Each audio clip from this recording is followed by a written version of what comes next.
Hello and welcome to the Spiraling Higher podcast, hosted by me, Sam, mindset and manifestation coach. And me, Gina, your biz and mindset coach. We're here to support you on your spiritual journey by bringing you intimate and raw conversations about healing, manifestation, consciousness, and spirituality. We hope this podcast makes you feel less alone as you become aware of your patterns and limiting beliefs to up-level your life, manifest like a boss, and together, spiral higher.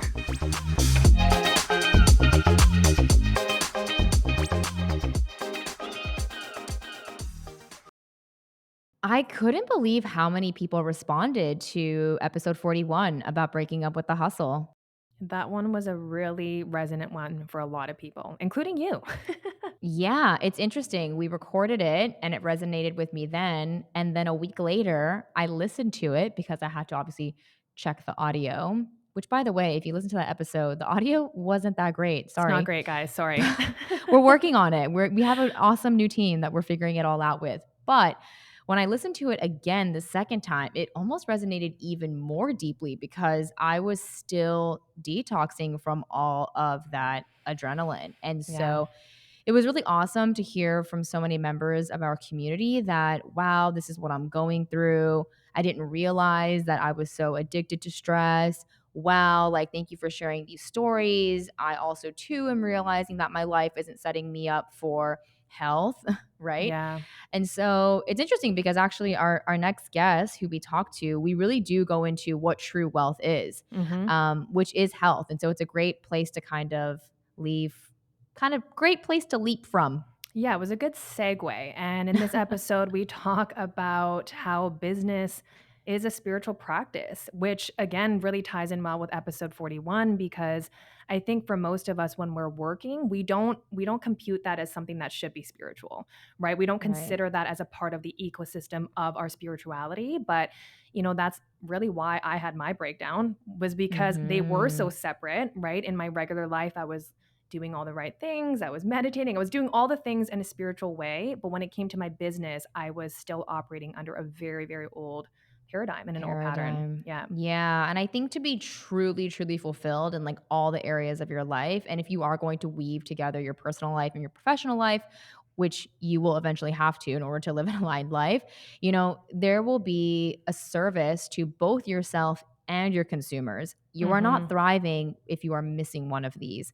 And so a lot of businesses, I think, in the old paradigm are, how do I make more sales? Like, how do I serve more customers? But that comes at the expense of the business owner themselves. And the business can't actually be fed properly if the owner is sick. And so in this episode, we really dive into what it means to work in a spiritual sense and how business is not this, like, I feel like people hear the word business and immediately think greed and taking advantage of. Yeah. And that is reflective of the old paradigm, right? This very competition, scarcity driven world. Very masculine. Very masculine. Yeah, I need to basically play this zero sum game or whatever.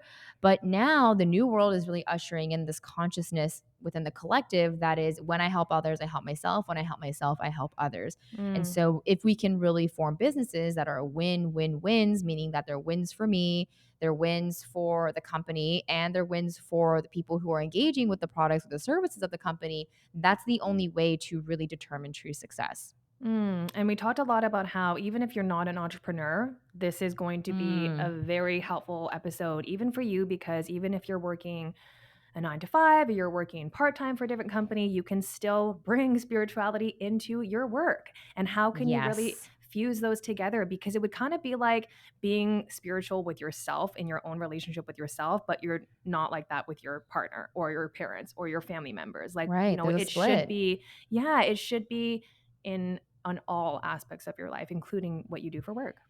Yeah, and I like that you said that, Gina, that we talk to the people who are also not necessarily entrepreneurs. You don't have to be an entrepreneur to gain value from this episode, because I even find that there's like this wave kind of going on that if you're not somehow entrepreneurial, then you're doing it wrong. And now we're kind of going the opposite way, where it's like, if you don't climb the corporate ladder, you're behind. But now if you don't leave the corporate world and start your own business, then you're behind. And so in all of these paradigms, somehow you're doing something wrong. And so that's not true. We just simply want to really reinforce the idea idea that your life is made up of conscious choices aligned with your values. And so, what that life looks like to you is really neither here nor there for us, but we want to make sure that you are consciously making those choices in alignment with your heart. Just bringing some intention to honestly where we spend most of our time, which is at work. Which is at work, right? And so it's beautiful when people are able to weave, work, and play together. But whether you are doing that or not, you really want to make sure that you are bringing a lot of the principles that you practice in your personal life into your professional life. Because, like Gina hmm said, you spend so much time there. So much time. I mean, when you actually calculate it, you actually see the people at work more than you see your family. Yeah, exactly. And so, in this next episode, as you already know, we are going to be talking to Erica Williams, who is the founder of Yummy Bear Candy. So And good. so, I think you would see these candies in the US too, no? We talked to her about Yeah, that? she said that they're in Albertsons. There's a couple of other stores. You can look at the website. I Mm, believe it's just yummybear.com. It'll be in the show notes and you can see where they ship to. And honestly, I buy them in the store every couple they're so days. good. They're Yeah. so good. So we should mention Yummy Bear is spelled Yumy, Mhm. and we actually discovered them at a health and wellness expo in our local area. We had no idea where if that we were going to come across them or her. We were just walking around and checking out the different products and talking to the different business owners, There and then was a we got these. sample, so Yeah, we we took got some. this little sample, and we were like, "That is so good!" Like, how do we order these in bulk? Like, I wonder if it would be cool to introduce this candy to our audience because they're vegan, they're very low sugar. It's a great substitute for like your favorite, like Sour Patch Kids, for example. And so we actually ended up getting in touch with her via email. And then lo and behold, she's a total badass spiritual entrepreneur running her And business she's with these local to principles. us. Yeah, exactly. So it just felt like this like very synchronistic path of events, and she's totally vibing with us. Like this conversation, we really kind of went there at the end too, where we were like, wow, we Yeah. need a part 2. Yeah, we do need a part 2. She's amazing. You guys are going to love her. Yeah, I feel like she really redefines what it means to be a woman in business. Mm. Because for so long, I felt like the idea was to be this like kind of like be like a man, like do it like they do. And she's a divine feminine. I really like how she is creating a new template for other female entrepreneurs. A new template, yeah, and in this episode, you'll really hear how she was able to build a $1 million empire with Yummy Bear by using a lot of the principles we talk about in this podcast, right? Mm. Really going within before you go on the outside, right? Because if you do not go within, you go without. And so a lot of what she practices and preaches is like how to take care of herself, her thoughts, Mhm. her feelings, her mind, her body.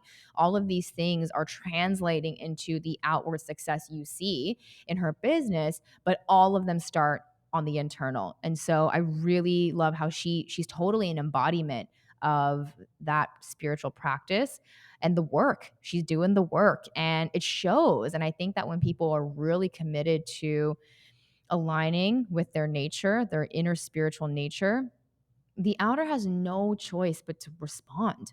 Has Mhm. no choice but to match. Mhm.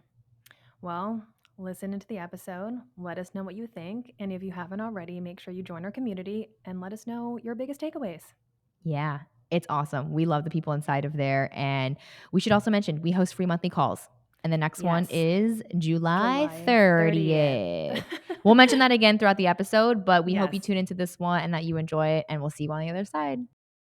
Hey, spiralers, we found something that we could not wait to tell you about. We have got for you some spiritual tea. Actually, it's not tea at all, but it is our new favorite meditation app, Superhuman. We're literally obsessed with this. I love it because, unlike other meditation apps we've used before, it has meditations you can do as you go about your day, not just when you're sitting or lying down. My favorite are the getting ready ones that are about 20 minutes long with affirmations that you can listen to as you start your morning, or the midday pep talks, which are only 2 or 3 minutes long, and they even have specific tracks for moms. Yeah, there's so many options. And I really like how these meditations are aimed at helping you tap into the emotions of what you want to attract. hmm They're accompanied with really moving motivational musical tracks, and they're just not boring. They don't just ask you to sit there and try to clear your mind. Instead, I feel like I'm in my own music video and I'm tuning into the frequency of my future self. Yeah, I actually feel like I'm in my own movie when I'm listening to them. I know, me too, especially when I'm doing the walking ones. There's like Mhm. specific walking ones where Mimi's voice, who actually voices all of the tracks, she's like, and as you walk into your future, I literally feel like I'm commanding this energy. And that's the entire point of the meditation is to really tune into a higher frequency. And so with our code, you can try the Superhuman app with 1 free month in addition to their trial offer of 2 complimentary weeks. That's 6 entire free weeks to tune into the frequency of your highest timeline. So abundant. We want you to try it for yourself and let us know what you think because you have absolutely nothing to lose. And you can redeem your free 6 weeks of the Superhuman app now by clicking the link in our show notes and using the code spiraling higher with no spaces. We know you're going to love this one, and we feel confident that your vibrations are going to spiral higher. Erica, welcome to our podcast. We're so excited to dive into everything with you. Obviously, we love everything you have with your businesses. We love all of our deep talks. We actually just finished a conversation that was so awesome that we want to now bring into the pod now. So I would love for you to just start by introducing yourself and your businesses and anywhere you want to start. Yeah, thank you guys. Honestly, thank you. Thank to you guys for doing the work and providing this container of space for people to come and just listen and tune in and really get, a lot of good juice. So I'm excited because I know our conversations, other than this one, have been absolutely fire. So I'm excited for what we're going to discuss today. But I am Erica Williams. I am the Yumy Candy founder. So I founded a company that is low sugar, vegan candy. It's healthy and delicious. It's really bridging my two loves, health and fitness, and candy and sweets. So that's kind of how that baby was born. But other than that, I'm a real estate agent serving in the Okanagan region.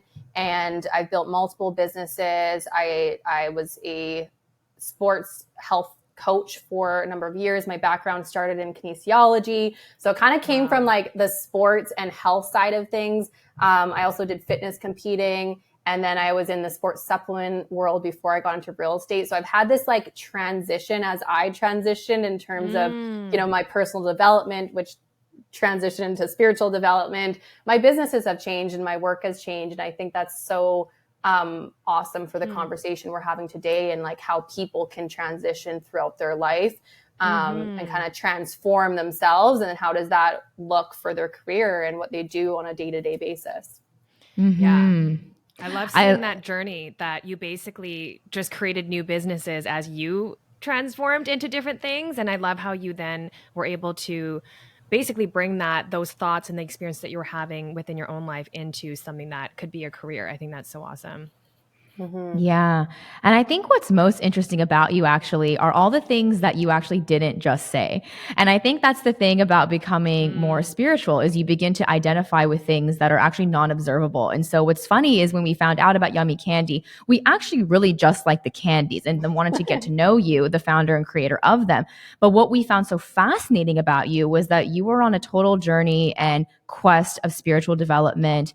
And that was what actually made us want to have this conversation, which got us thinking we need to have a discussion on how we can remain spiritual and conscious as we scale our businesses. How can we continue to be spiritual in our entrepreneurship? Because I think there is this belief that if we are in business and if we are in a capitalist culture, that we somehow lose our spirituality, that we're no longer aligned in trying to scale and quote unquote make money. And so I'm kind of curious, as your businesses have evolved, as you have evolved, how have you remained spiritual in a sense as you've continued to scale these businesses? Has it been hard actually to also manage your ego as you've been growing? Wow. Yes. There's so much there. So I'm gonna try and tackle it in the best way that I can. First thought that comes to mind is business is spiritual. And I think it's a reframing of even how we look at the whole topic because it's been presented to us in this way that is very masculine and it's very I don't want to say it's been kind of overtaken and the whole system has been kind of overtaken by this structure where it serves the few at the top and not the many at the bottom in terms of a corporate structure. And then we talk about service of the corporations to the greater good. It's more profit driven versus people focused and product focused. So I call it the quantum blueprint to business. That's kind of what I help entrepreneurs with. I always say that entrepreneurship is personal development baked in. Like Yes. you literally, your business only grows as much as you do. So it was just a natural progression as I developed as a person that my businesses would be developing or growing or shifting. And then at some point, personal development goes to personal or spiritual development. So you start to see the shift of this growth to being like, at first, my first journey started with fitness, and that's where I started. Fitness saved my life. It was a very dark, younger years for me. And it was a vessel where I'm like, wow, I can transform this body. I can change this body. It was a very physical realization of like, I'm in control and I am co-creating here. So at a very young age, I had the physical transformation, and that only through that process, it changes your mindset, because I did fitness competitions. So your whole thing is pushing through self-discipline, motivation, intrinsic motivation of how do you cultivate that within? How do you visualize? I had a very good course in kinesiology and performance psychology. He was one of the main professors, our sports psychologist for Olympic teams. And he taught a lot of this stuff like visualization and how to be an athlete, but an athlete in your life. And that really resonated with me, because I was never a top athlete. I mean, I competed and everything else, but that was after kind of sports in high school and stuff. But just that mentality of being an athlete within your business or athlete within your life, it's like, how are you going to show up? Does an Olympic athlete go and train every day? Yeah. So if you're a real estate agent, you're running scripts every day. You're practicing. You're not showing up to your clients and that's your practice. You're showing up to the game day with your stuff in order. And that's also hand in hand with personal development. So it's been this kind of melting pot of discovery in my own life, implementing, figuring out what works. And then how do I share that, and how do we share that with the greater good? Because what I'm really after, and what you guys are after, which I love, that's the work that you do, is, we talked about this off camera, but bridging the gap between spirituality and business, and creating that structure so that people can understand that it's not one or the other. It really is both combined. And I don't know why it's so taboo in business. Don't talk about faith. Don't talk about anything woo-woo-y. But we are spiritual beings having a human experience. So it doesn't 100%. compute to me that we can't talk about it. 100%. And what I love about this conversation is that it's now one of many conversations that are beginning to happen right now as the collective continues to rise, is all these conversations I'm hearing of even the sharks, on Shark Tank, or all of these people who are wildly successful in a traditional sense. They're all really tapped in. And I love seeing that, because it's you hit mainstream. When it hits mainstream, it hit the Shark Tank. The collective consciousness has shifted, and that really is the marker. So for us being on the leading edge, we're always kind of on our own journey, going for it, kind of being a trailblazer, getting to that on our own individual. And then what we're doing is we're kind of bringing back and how we implement that and sharing that out as much as we can, either through your podcast or through the work you do, or working with people one-on-one, whatever that is. And I'm just so happy to be a part of it. That's what brings me so much joy, because that's the work that needs to be done collectively. And that's what we're all experiencing, is there's a collective shift, but there is real work that needs to be done on the 3D level. So that's how we bring it back to business, is totally. We can be all spiritual and be 5D, but then how do we actually implement that to 3D, and how do we bring heaven on earth, right? And that's our job. Yeah, and how do we really convert that density that in that 3D world where everything is so masculine and production, how do we bring the divinity into that, right? And real estate is such an intensely, it's so highly emotional, it's intense, it's also very time sensitive, so it's very linear.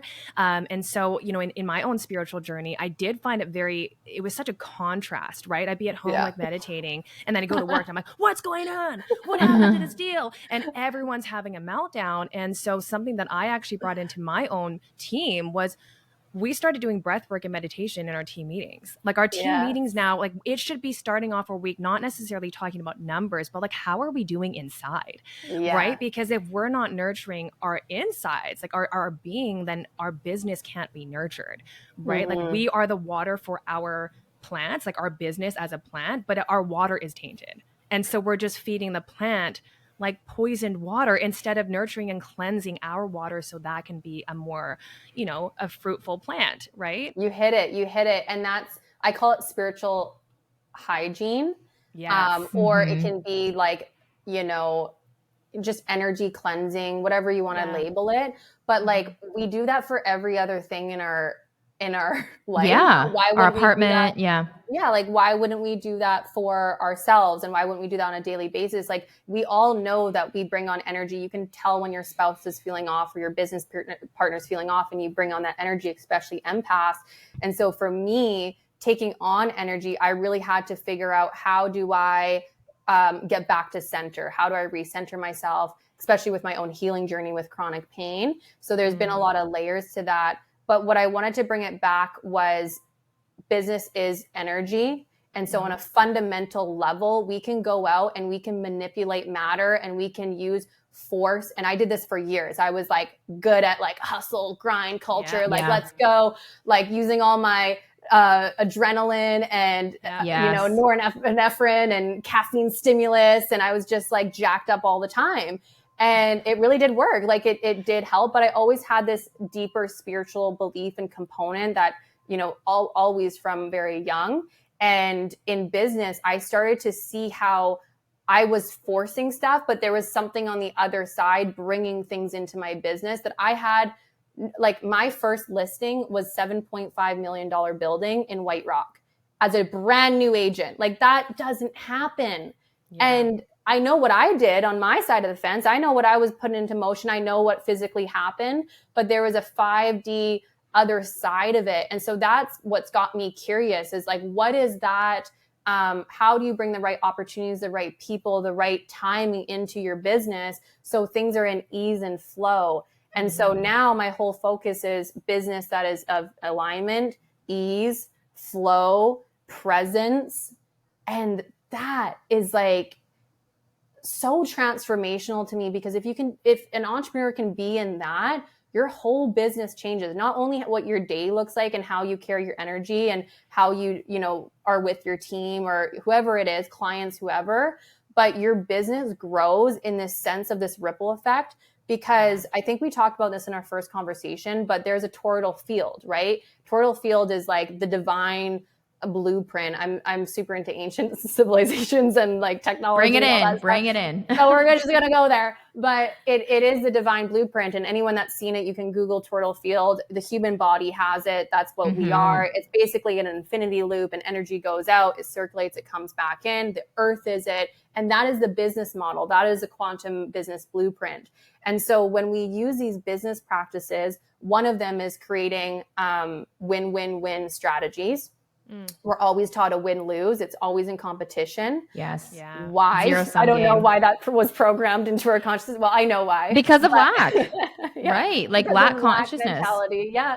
And it's serving someone. So it was programmed into all of us. And so what needs to happen is deep awareness. And so that needs to be brought into people's awareness, right? Whether you are working a 9 to 5, wherever you're at, and understanding like, okay, I was programmed with lack mentality. I was programmed to think if he gets more or she gets more, I get less. And that's why I feel a certain way when I see someone achieving and I'm not, or, or social media or whatever it is. And so in business, it's like, I always looked, whatever the container of business was, whether it was a real estate transaction, whether it was selling supplements, whether it was working with people in their health, like whatever it has been, whether it was Yumy Candy, was like, how do we create a win-win-win opportunity? Because if everyone's winning, it's like the best thing ever. There's nothing better than winning, but then winning with other people. Like that is the vibration that carries through and the ripple effect that carries through, and the business just grows itself. And so what that looks like on a very like 3D level in real estate, for instance, it's like, or even with Yumy Candy, it's like creating a product that the company wins, the client or the consumer wins because it's healthier, it's better, it's tastier. And the people creating it, and the middleman, the distributors, all the people in between because it's a great product and it sells well. And so kind of coming into your business with that mindset versus like, what am I going to get? Like, I want to make a lot of money, so I'm going to give this in exchange for that. And it's going to just be a transactional. So I mean, there's a lot of business philosophies that I think have to do with that kind of quantum business blueprint, what I'm talking about. But this is exactly the conversation, is like bridging the gap between spirituality, bringing energy into business and doing that energy work, because we know energy only changes matter. Matter doesn't change matter. So if we're doing the spiritual work every day and we're like, it's so crazy. This literally happened to me today. Like, the more you do it, I just get so excited about it, because the more you do it and the more you see it, the more you believe it, the more you do it, the more it happens. It is like a positive feedback loop. So I did that today. I had an awesome meditation. I literally like visualized everything I wanted to happen. I had this specific conversation I want to have with this specific person, and it just came together. And I literally had the conversation before this call, and exactly how I envision it. And like, was it me? Was it my mindset? Like, who knows? But if it works, it works. Like, why question the system? Like, let's just produce the results. So it is very that's so incredible. And honestly, we talked before we turned on the camera about synchronicities and how everything that you're going through, I'm going through, Gina is going through, obviously all connects. And there was so much I resonated with in that conversation. But I constantly keep telling my clients to just use their own life as the experiment, because you're not going to believe me. But it's exactly what you said. Once you try it and see it, you don't want to stop doing it. You're like, it's kind of like what you said about your personal fitness journey at the beginning. You could see that you could create results. And then all of a sudden you're like, I'm going to keep showing up to the gym or whatever, because it works. And so whatever that energy work looks like for you, meditating and visualization, it becomes eventually, like you said, that positive feedback loop where you're conditioning yourself to want to do these things and maintain your own spiritual hygiene, if you will, because you're seeing the results in the 3D world. And what is so interesting that you said win-win-win model, because that's actually something that Gina and I also operate by. And honestly, to be a spiritual conscious entrepreneur, I think that has to be one of the foundational beliefs. But we don't do anything that doesn't feel like a win for, let's say, our guests coming on the podcast. We can't do it unless it feels like a win for us. And like you said, it has to be a win for the listeners. And so every time we start a conversation, we always ask ourselves, wait, do I want to talk to this person? Like who, sometimes we get people who ask to come on the pod, and there are people who are like, oh, for sure. Like, I've been following her. This is fire. But sometimes we're like, I don't know if I want to. And then we know that's out of alignment. And beyond us wanting to and thinking it's a great opportunity for you, we have to imagine, will our listeners receive value from this? And we have to believe that in order to put our true selves and power behind it. And so I love that, because we really are just all riding the same collective wave. And like we said earlier, we're just like all these little individual people inside of the same pool, and we're like, oh my God, you're in here too. So having these conversations makes us realize too, and our listeners listening, that you really are not alone in all of these realizations and experiences and cycles. We are all going through it together. And what a beautiful thing that is, to realize that this is something that everyone is kind of shifting through. And there's so many resources for you to lean on, people like you and us, for our listeners to look to as they become more aligned with whether it is business practices or simply their own lifestyle. I would actually like to talk about how the point of entrepreneurship too is not just to like make money and profit, right? Like we think, but is actually to align our work with our life, is to actually create a life that feels good for us. Before we turn on the camera, you talked about how, does the way I live my day actually feel good for me? Like, how am I waking up in the morning? How am I showing up to my day? And so I would love for you to talk about how entrepreneurship has helped you live your life more authentically. I love that. And, you hit so many great notes there. I think, first of all, I want to say I've loved every job I've had. Like, it is your energy that you bring to the job. My first job was a lifeguard and swim instructor. I loved it. I was there for 5 years during university. I learned a lot about parenting. I learned a lot about people. I love observing people. So it's like, honestly, the perfect job for me, because I just got to like stare and observe human behavior. Totally.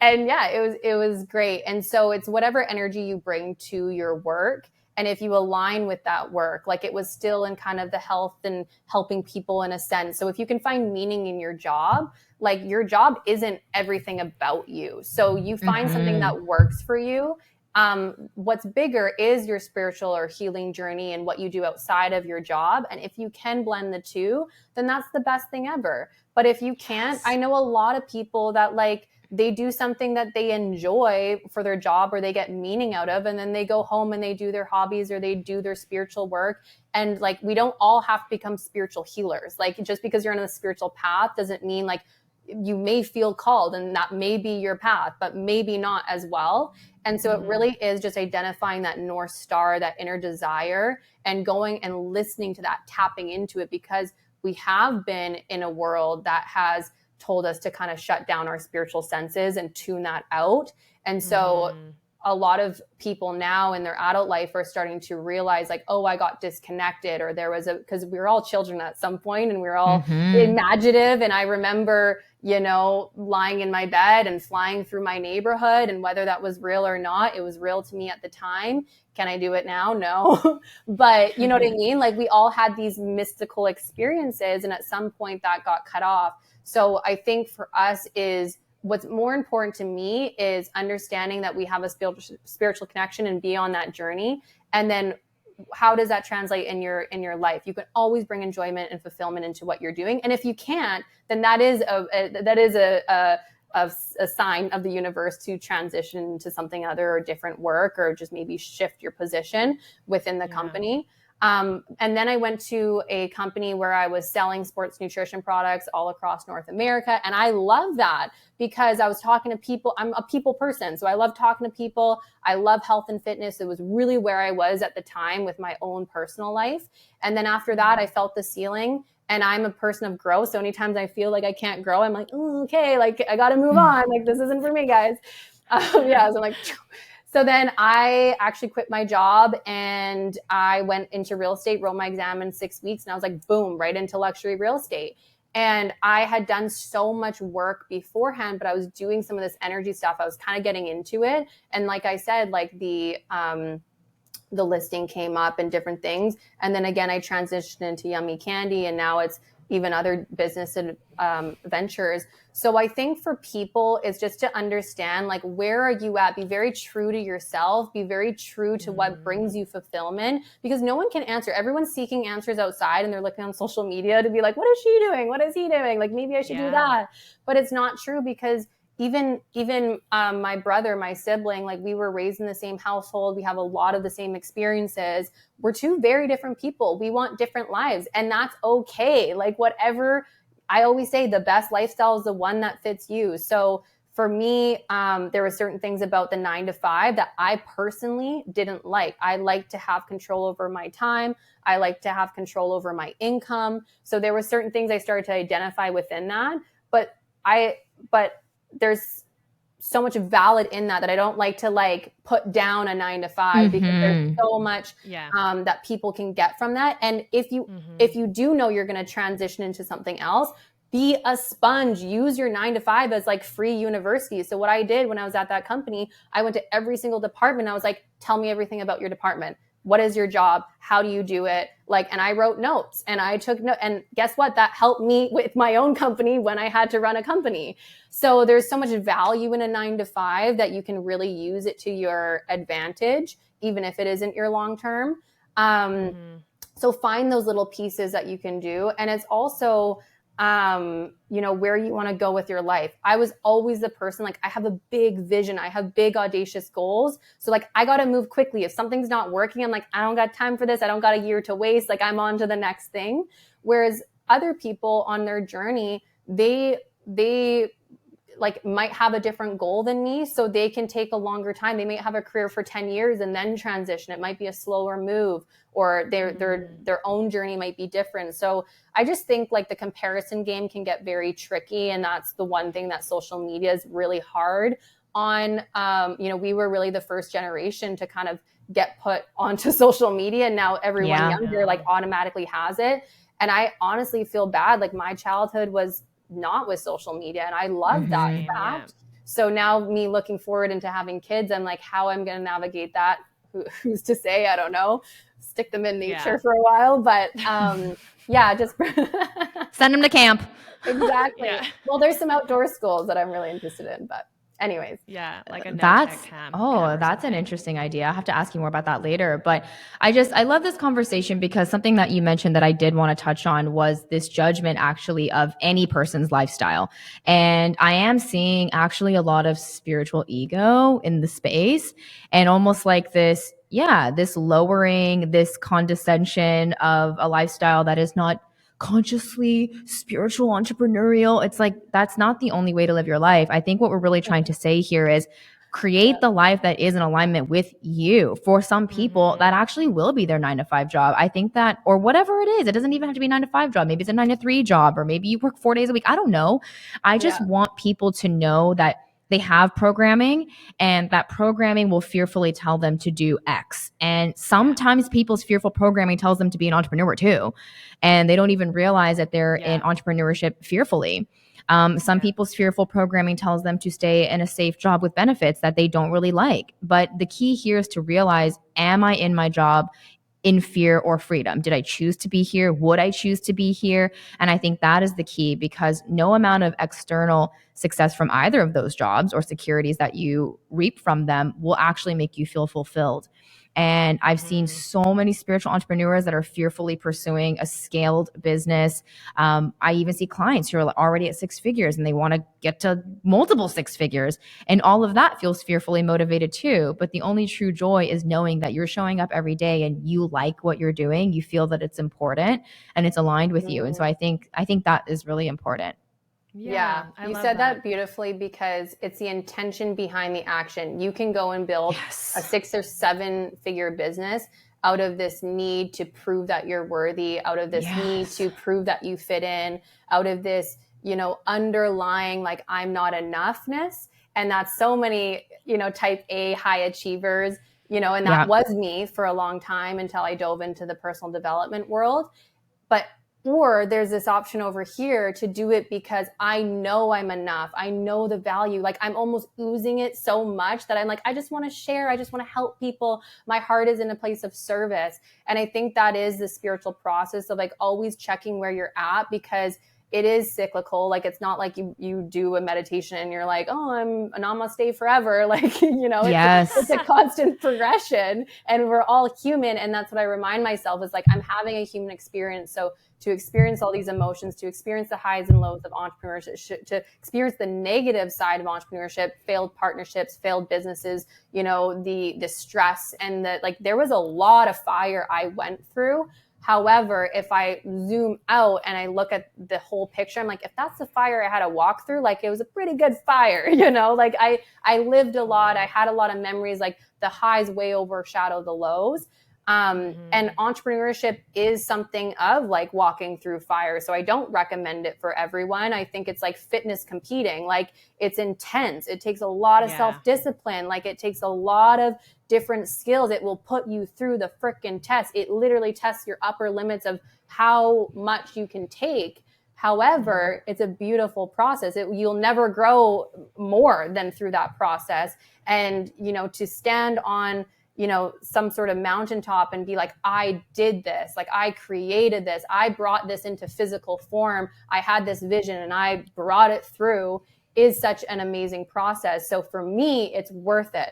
To someone else, it may not be worth it, or they might be doing it out of that I'm not worthy and those other things. So there's more development that needs to happen there. And that may happen through their first business. Like that's why a lot of businesses fail. I see this Mm-hmm. all the time. It's like I work with entrepreneurs, but really I'm like, they're like, I need help with this in my business. I want to scale. I'm like, oh, No. you got blockages over here. Like, let's address this, honey. Like Totally. I It's say never a always business problem. It's mm-mm. never No, a I business. always say that. Every business problem boils down to a personal problem. And I think that's really, I've learned to just personify my business or my work. Whether you're working for somebody or you're working for yourself, you have to personify that work because you are in a relationship with the business. And Mm-hmm. so many of us, we become like the business is whipping us. right? We're just like serving the business, like must double, must do this, must do that. And we're like, wait, like honestly, when it comes to entrepreneurship, I see so many people in real estate are having their own businesses. They quit their job because they hate their boss and they're like, I'm going to go work for myself. And then they go and work for themselves and then they become the boss that they wanted to quit from. Yep. Right? Because either they're not conscious and they're just beating themselves up. They just put this pressure on. They're not motivating themselves. They're not really leading themselves in entrepreneurship. And I think that also bleeds into life. How are you being a leader in your own life? How are you leading your mornings? How are you leading your conversations with your friends? How are you being a steward to the ship of your life? And so many of us are just operating off of this automatic stuff. And like you said, it's kind of like this constant balancing act, right? It's not like you have one retreat and you're like, okay, great, I never have to deal with that again.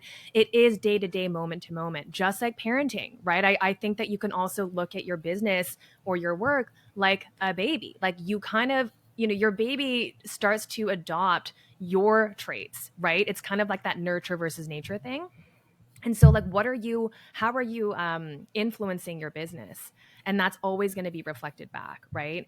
And I think it's so true that people can kind of think, oh, the grass is greener over there, and then they just kind of keep hopping from one thing to the next. But really, it's like you don't have to fix outside, you've got to fix inside first. And so I'm actually A curious, lot of Erica, because avoidance. You're bringing up so many much things. avoidance. And in business is a good avoidance. I know so many Oh, yeah. workaholics and I'm like, you're just not focusing on yourself. You're not doing the actual work that's going to propel you. Yeah. But they want to work in the business because that's the busy work that's not addressing the real work that will actually take them to the next level and punch through that ceiling. So yeah, you hit it there. Like that was perfect. That's so true. And it's kind of like pointing the finger and blaming everybody else around you. Like, it's the market, right? It's that person who Or did that, my even employee. in relationships, you blame your partner, but then you go to therapy and they're like, we're working on you. Your partner's not here right now. We're going to work on you. And that's going to take your relationship to the next level. And you're like, wait, but I want to fix them. Hey, listeners, quickly interrupting this episode to say that if you're loving this conscious conversation, we're inviting you to join the dialogue with us inside of our free Spiraling Higher community. It's our favorite place on earth, and it's where you can meet like-minded souls on their healing journey and discuss what you're spiraling through with your conscious besties. It's where we continue this conversation long after the episode ends because, as we all know, healing is an upward spiral. So join the conversation, share with us your insights, questions, and breakthroughs. We're here for it all. You can join by creating a free account by clicking the link at the top of the show notes. Can't wait to see you in there. Well, it's like parenting too, right? I'm sure a lot of parents go and stick their kid in therapy and they're like, fix my child. But it's like, it's you.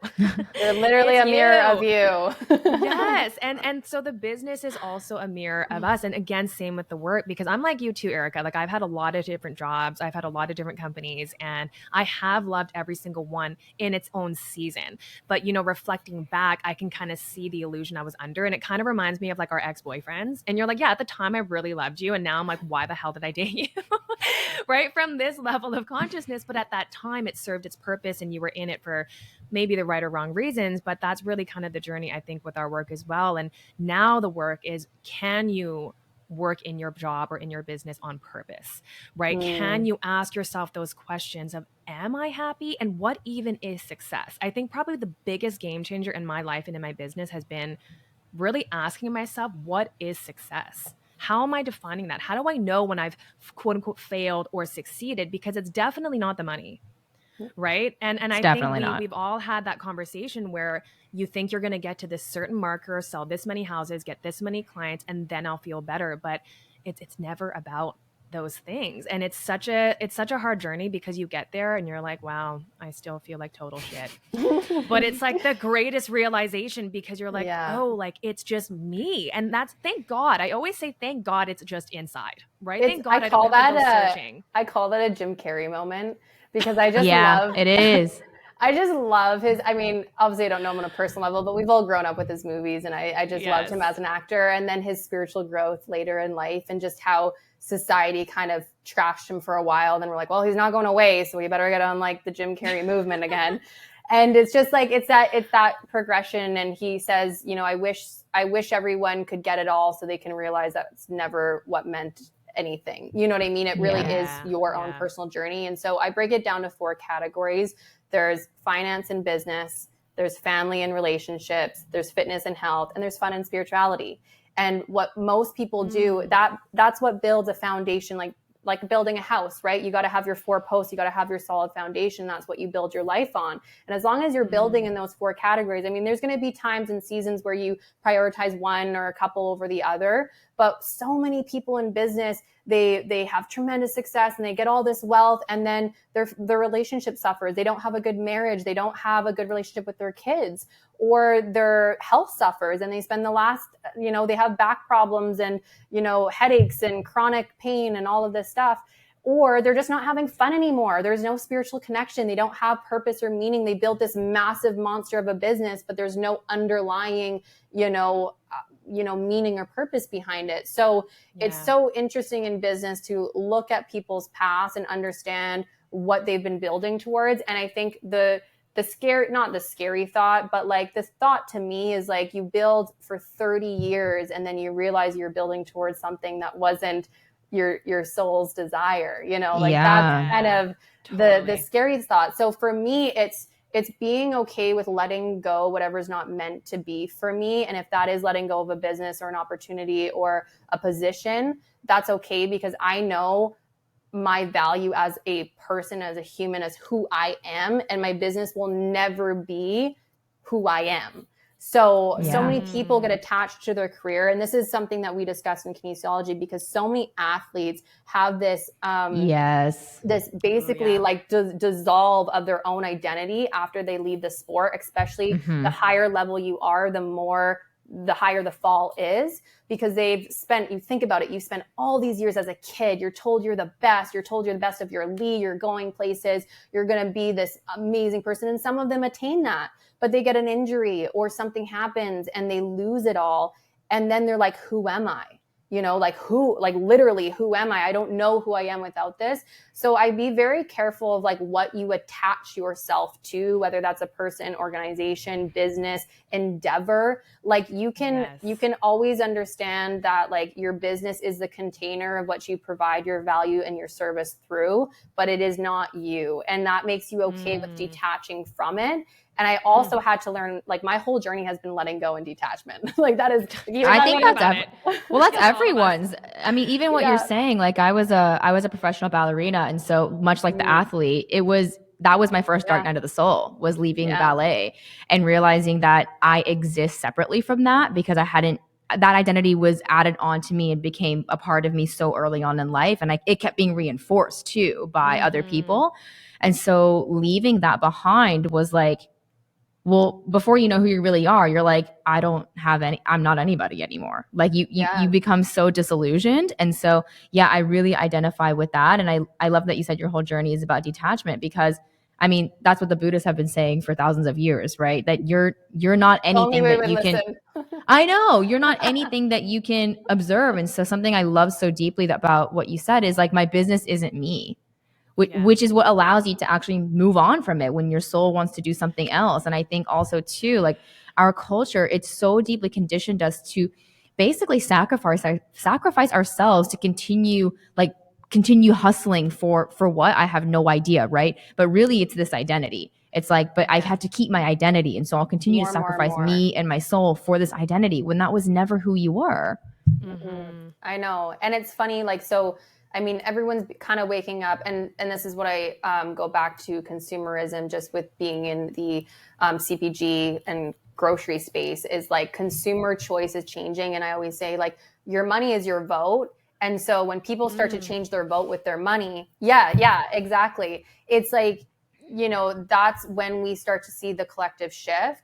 And so individually, we have to make the choice of what we want to see more of. And we are choosing whether you subscribe to a Netflix show, or you subscribe to going to a certain grocery store, or buying a certain product, or consuming a certain fast food, or whatever it is. Like at the end of the day, you are voting, and the more conscious you become of it. And it's not to be like this straight and narrow person. And I think that's going back to like the spiritual ego of like, you have to be like namaste all day and blah, blah, blah. You can't have a personality. Like, no, you're going to be all sides of you. And like, that's the beauty of being a human, is like you have all these multiple facets that you can express yourself through. But going kind of back to what you said, is just I bring it back to the spiritual essence because spirit is always for fuller expansion and fuller expression. And so whenever we're cut off from that, I know that that's not the place for me to be. So whether that is in a workplace or that is in an athletic stance or even within family or relationships, is if I'm not able to express all sides of myself, and not to say every relationship has to be like, I'm going to go, and be like there's a certain side, like we are of the same frequency, so I can know I can speak freely, but there's other people that I know I have to be a little bit more conscious of how I'm talking or whatever. But I'm just saying in general, like it is something for you to look at to say, am I expressed? And this goes back to how you were saying, Sam, in the beginning, like freedom. Like, do I feel like this is a choice? Or do you feel like this is a have to, like I'm being put in this position? Because a lot of people, I love this quote. It's like they're living in quiet desperation. And that's the collective society. It's like this quiet desperation. I'm in my 9 to 5. I bought into the system. And I'm not, again, not demonizing 9 to 5. I'm just saying when you don't feel like you have a choice in it, you don't feel like there's freedom in it. And so they just live their life and their light's not turned on. And so what I'm interested in is turning on that desire, turning on that light. Everyone has this greatness within them. And it may not be your job. It may be a hobby. It may be something you enjoy, but you have something great to offer. And I was raised on that belief.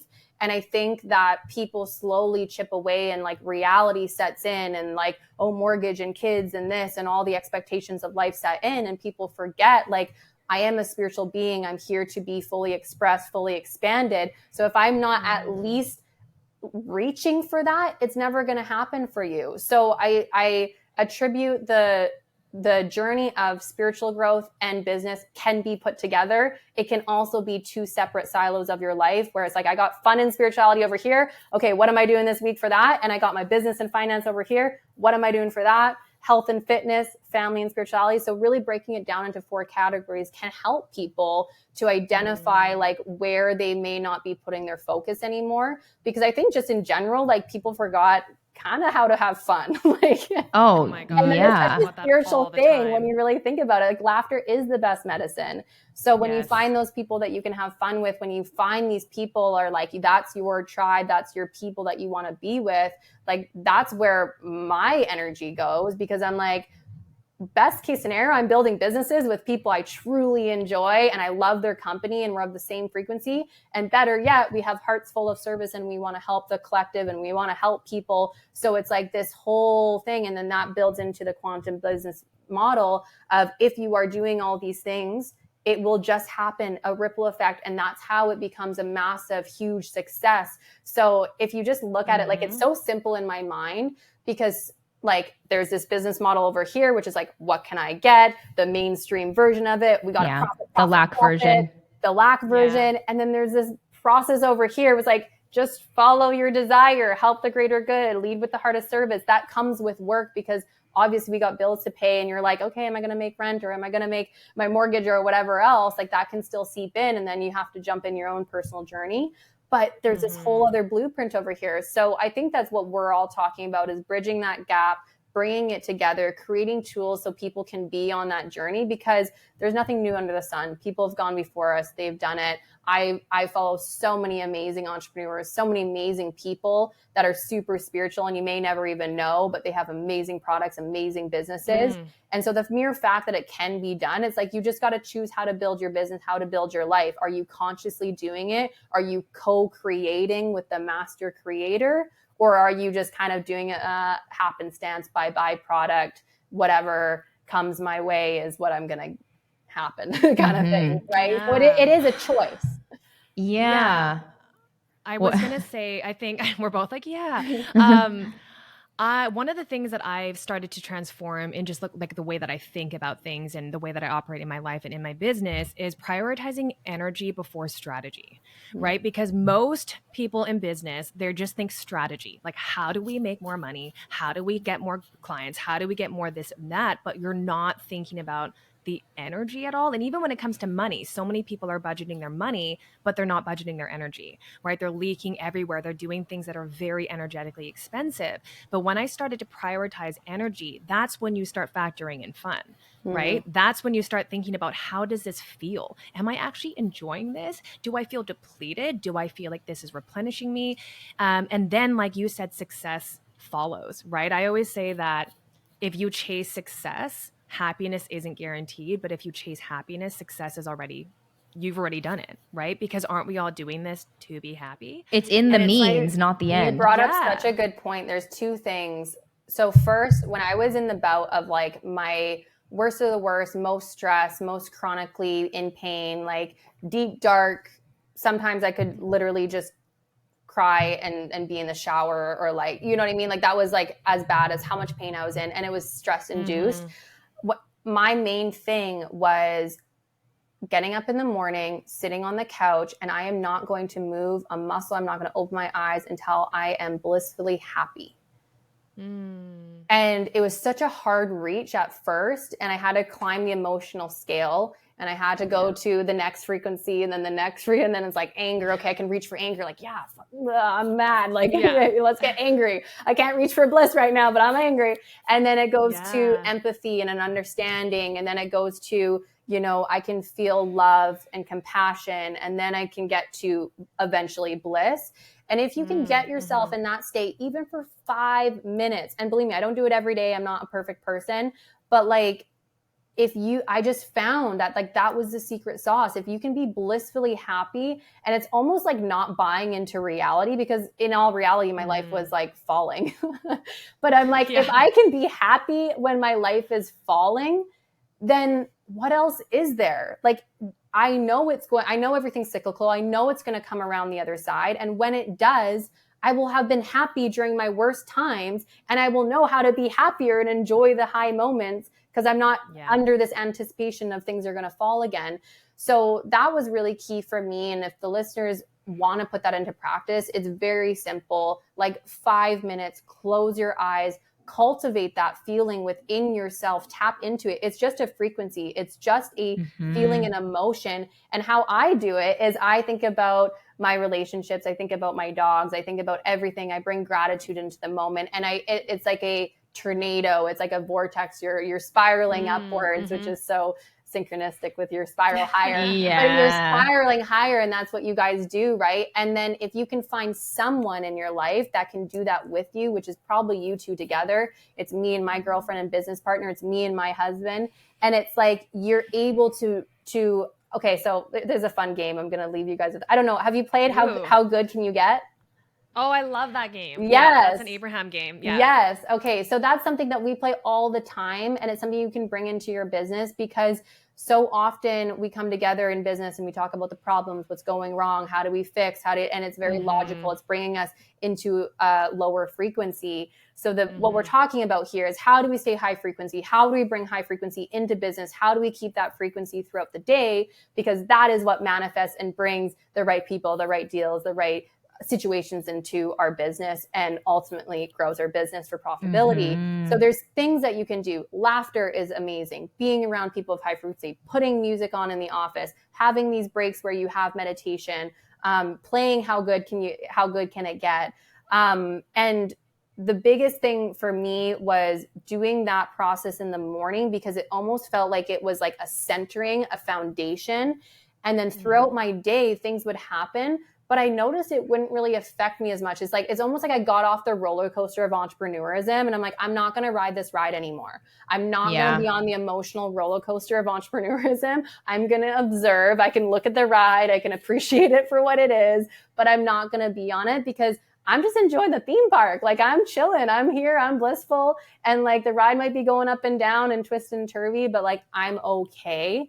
And that was powerful, because it's empowering. It's taking your power back in the morning, so that you're not giving your power away in your business and being a byproduct of the circumstance that happens that day, or the sky that's falling, or the crisis that may happen in your business. Because that is reality. That is life, you know?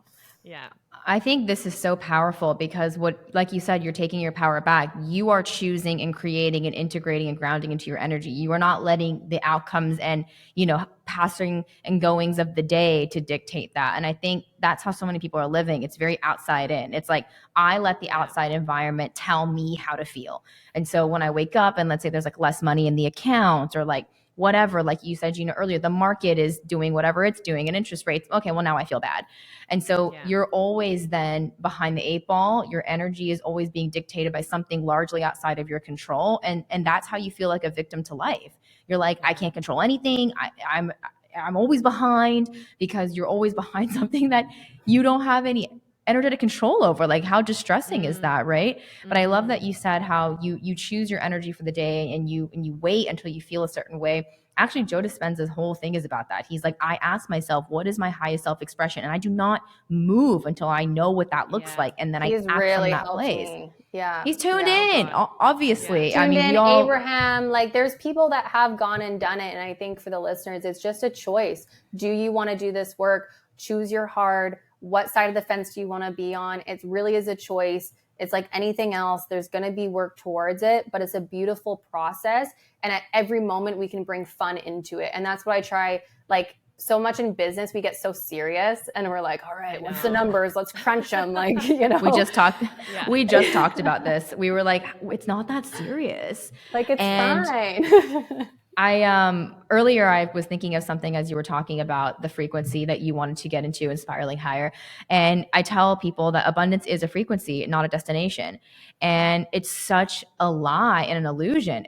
Because time is an illusion, right? That, oh, when I get this done or when I get to this place or when my business is finally like this, then I will feel safe, abundant, happy in all of this. But you only perpetuate what you're currently affirming in the present moment because that's all that there is. And so I always tell people the destination feels like the journey. Yeah. And they don't believe me because they're like, no, the journey is suffering and then I get to enjoy myself.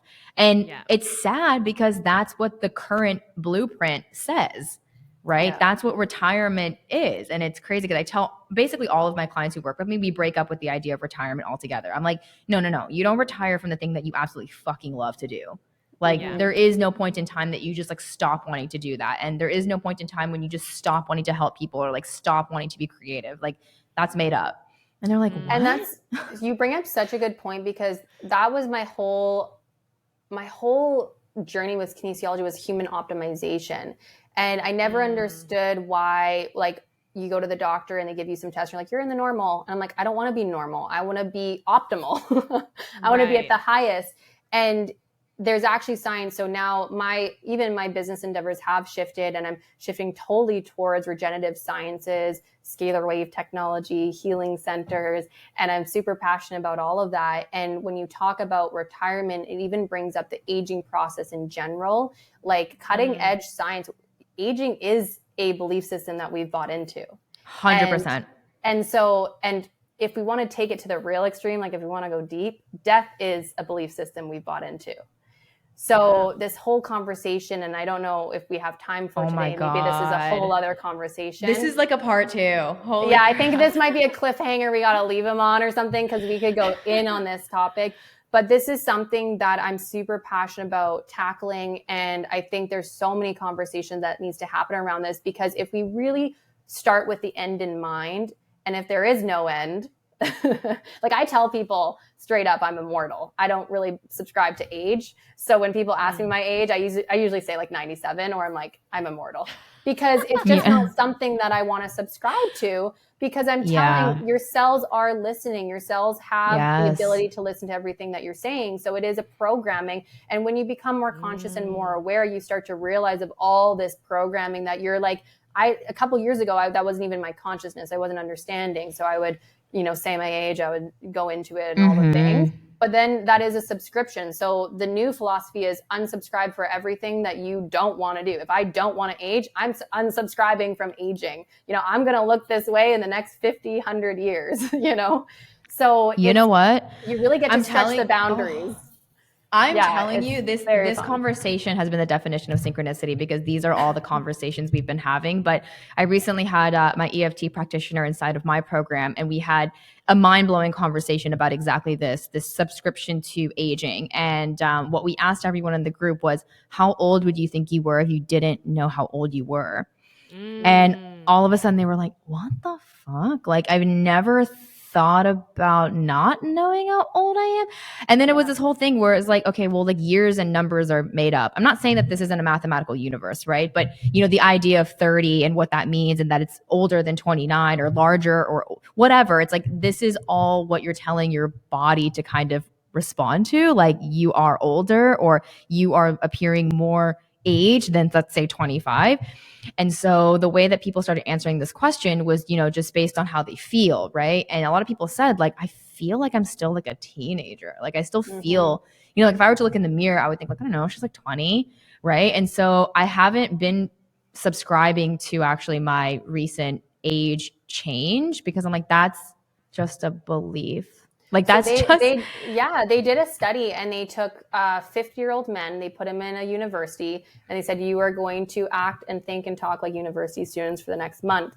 And physical markers changed. Their spines lengthened, their ailments went away, their personal demeanor, their energy, their vibration, their emotional, frequency changed. So there is science backing this, but we don't need to wait for the science to catch up in order to implement it. And I'm always the one to be like, let's just go and get the results.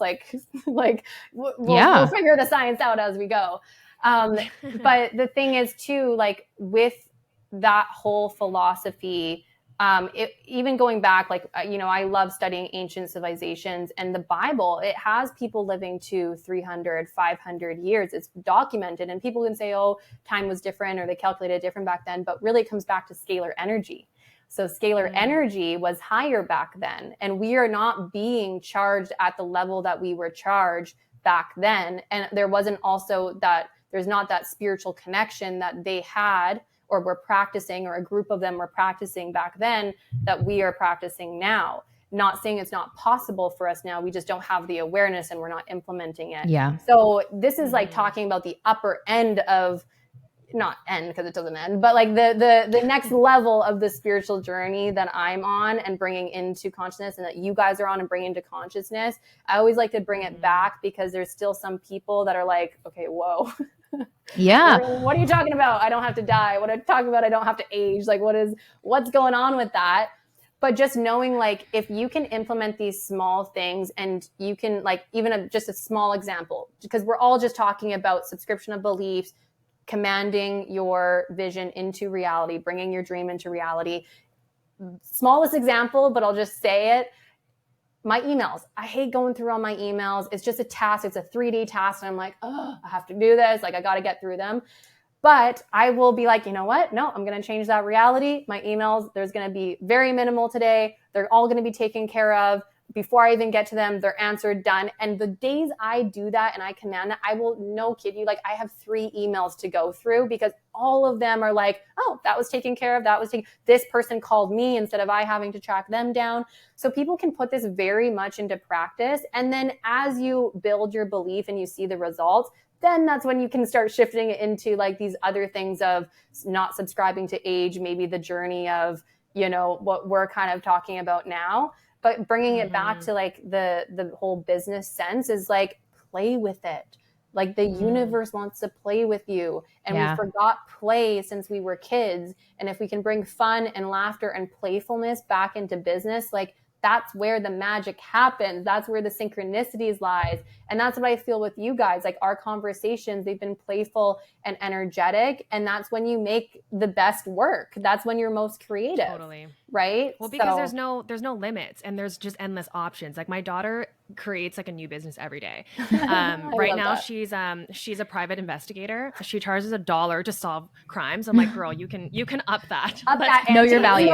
Let's expand. Yeah, your margins there a little bit.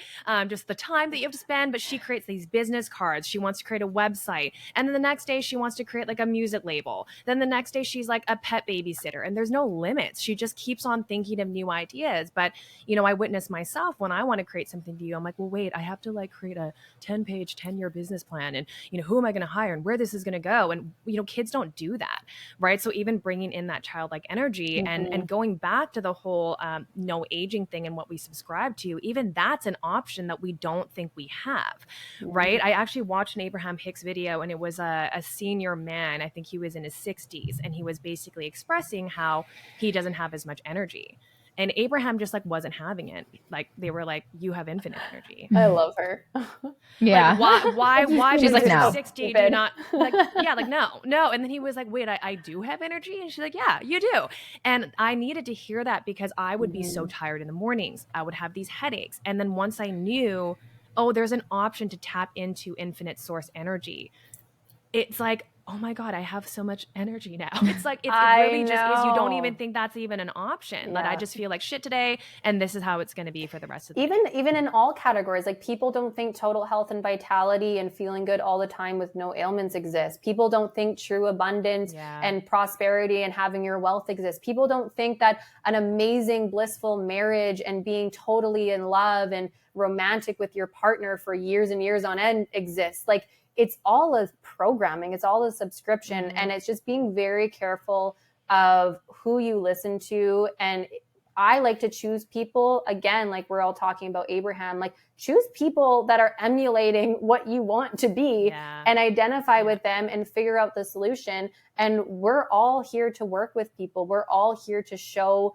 people how to implement these things. So if the listeners don't have someone like that, like get a coach, get a mentor. Like that is the easiest solution. You can figure it out on your own. Believe me, it may take you some years. It may take you a lot of money in personal development, but you can do it.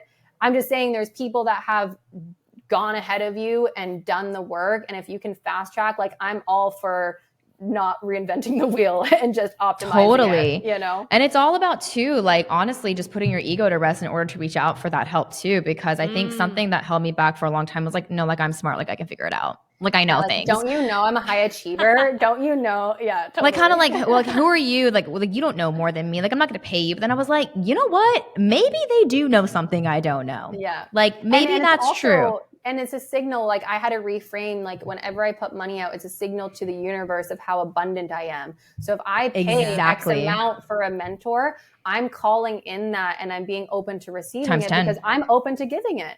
And whatever you're open to giving, you're open to receiving. So like before I would have this thing about like, okay, how much I'm going to invest in my personal development or like my own business or this or that or whatever. And now I'm like, thank you, God. Thank you, God. You're going to bring it back to me tenfold. Like, I'm just grateful that I have this money able to give in order to increase my value and in order to produce more value, in order to receive more abundance. So it's a lot of reframing. Yeah, totally. And yeah, it's so cool. It's such a fun process.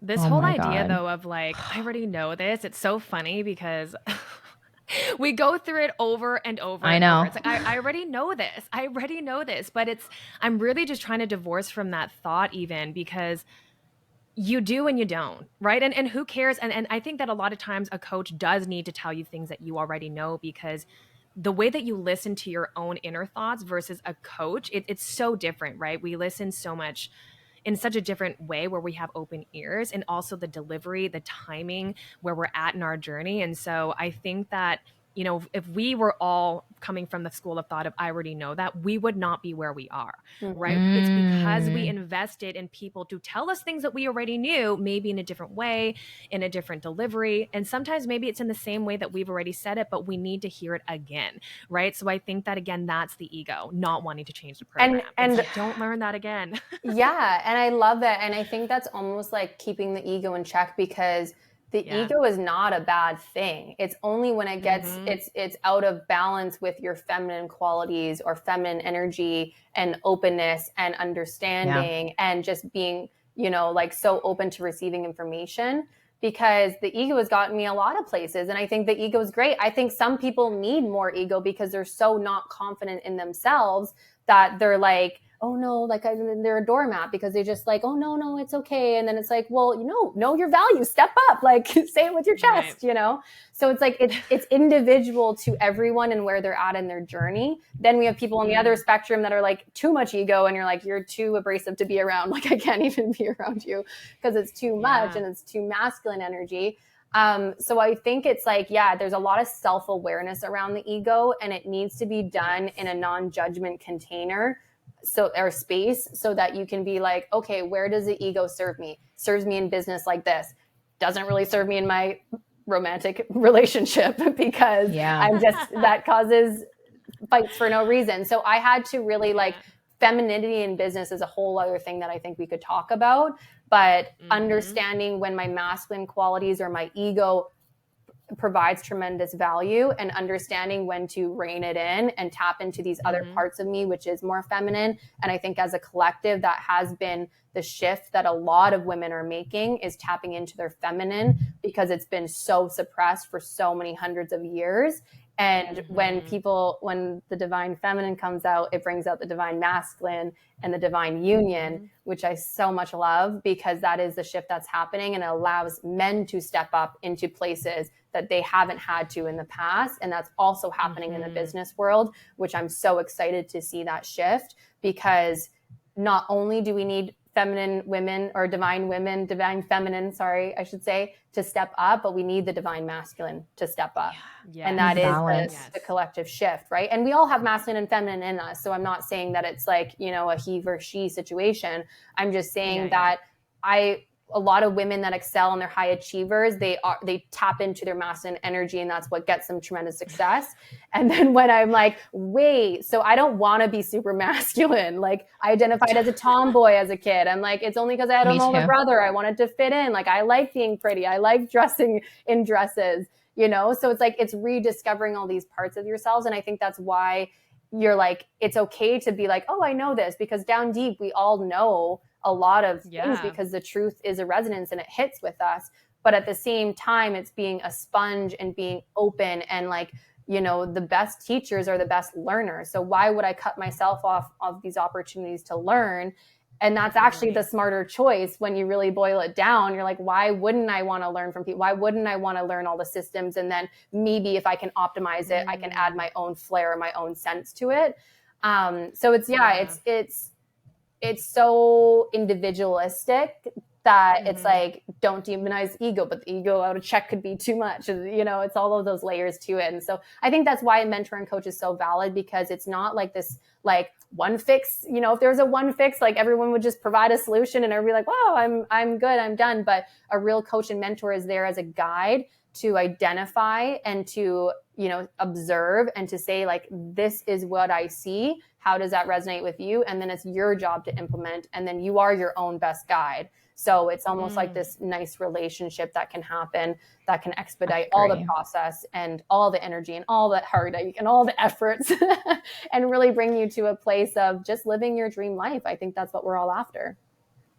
Yeah, what you were saying, what came to me is like, you kept talking about learning and learning the same things over and over again and things like that. And it's interesting, right? Because I think learning is a form of love, right? It's truth, right? But we don't say, "Oh, I've loved already. I don't need your love." Right? We don't say that. Too much love. Sorry, I'll tap down. Sorry, I've already been loved enough today. Like, I've already heard this before. I've already heard I love you. Like, we want someone to tell us they love us over and over and over again. So it should be the same thing when it comes to learning truth. I want to hear that 5,000 times over again. Keep it coming. Like, I will keep on absorbing that time and time and time again, because I would rather absorb that than the pattern that has been repeating in my body and in my being a million times, even more than that. Right. So totally. Yeah. And it hits different in different points of your life. Like, I'll go back and read the same book.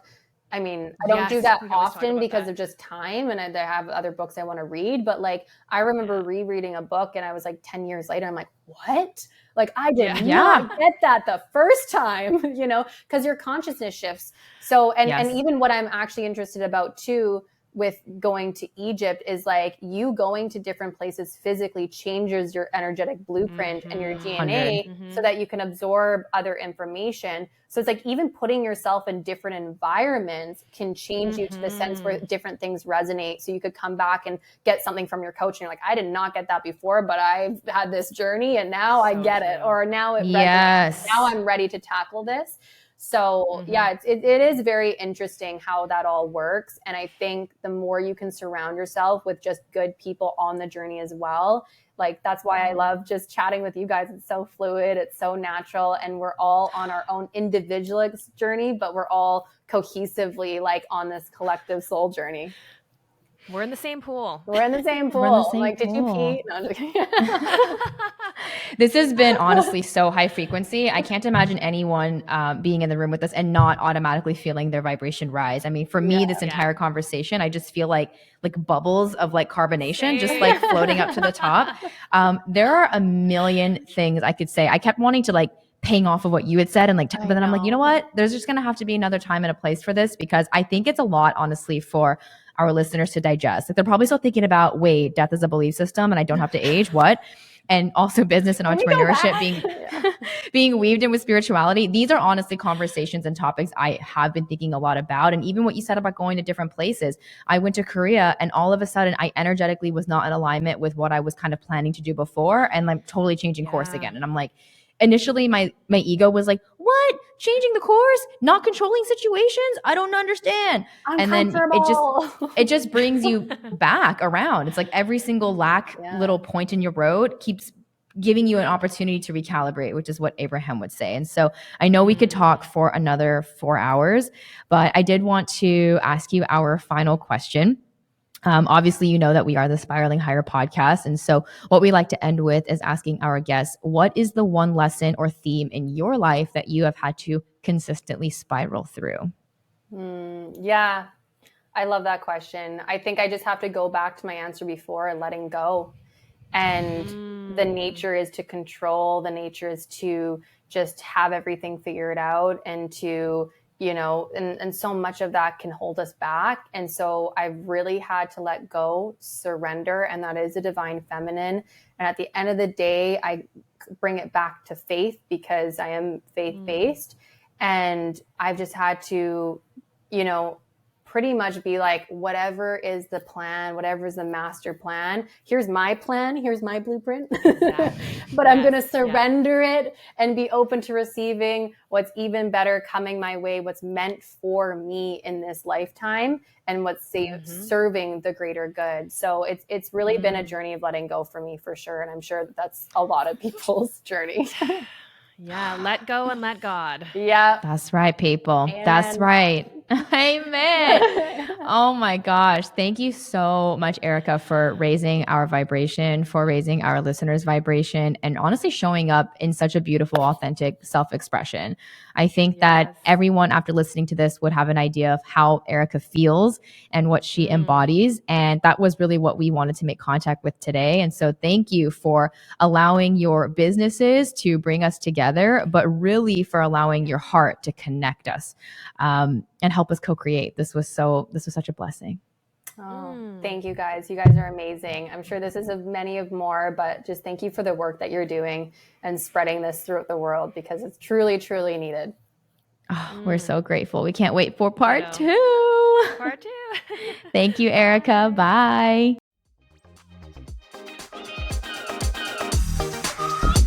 Thank you so much for listening to this honest conversation. We hope it brought you peace, clarity, and a little bit further along your spiritual journey. If you loved this episode, it would mean the world to us if you left us a 5-star rating and a review so we can bring you more conscious conversations, spiritual topics, and guests. And we lovingly invite you to join our free Spiraling Higher community by clicking the link in the show notes to continue this healing dialogue and share with us how this episode impacted you. Come on in, introduce yourself, and meet your conscious besties in a safe space for healing conversations between us and other like-minded people on their healing journey. Here's to Spiraling Higher.